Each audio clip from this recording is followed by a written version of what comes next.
Sure, so I'm Missy McLean. I'm a member of an organization called Moms Stop the Harm, and I sit on the board of directors representing Ontario. Perfect. Okay.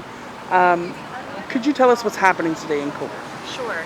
So today we are commemorating International Overdose Awareness Day. This is held annually on the 31st of August.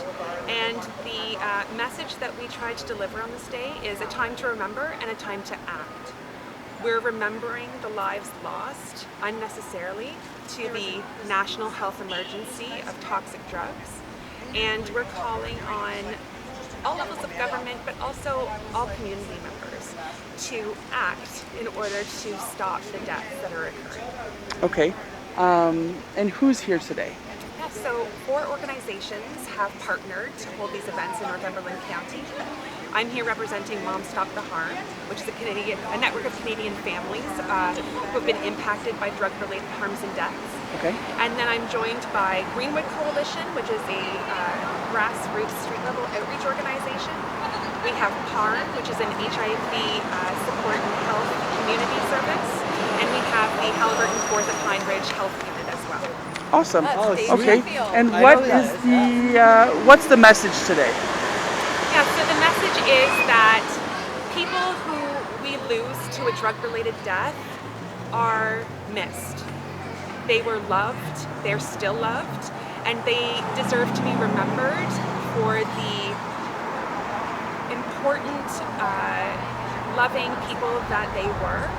And we also want people to end the stigma associated with drug use, and especially with the people who use certain kinds of drugs, because we know that not all drugs are treated the same, and not all drug users are treated the same. Right.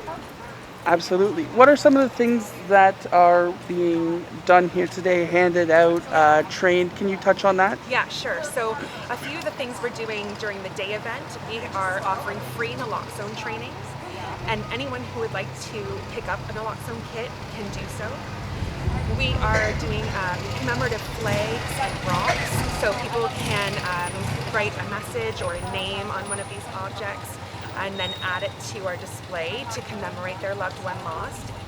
And then we're also doing information sharing about the different organizations, about the supports and services that are available. Okay. And we're having sidewalk talks, which is an opportunity for people to sit down and just really be heard by somebody and to have a moment of connection with another person. Wonderful.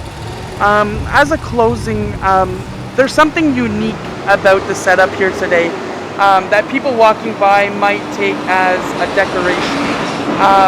So there's 200,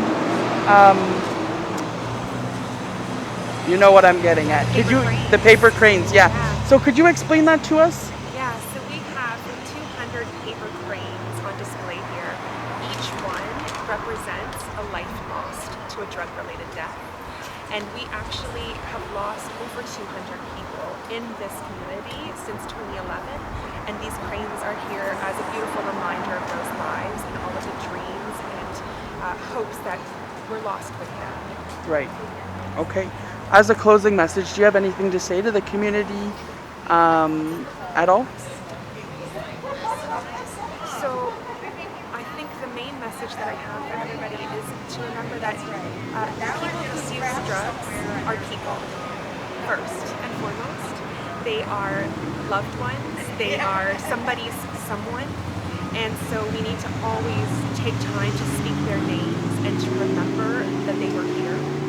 And the more that we do that, and the more that we connect with one another and learn and listen, then the more we can break down the stigma and start to stop these harmful deaths that we're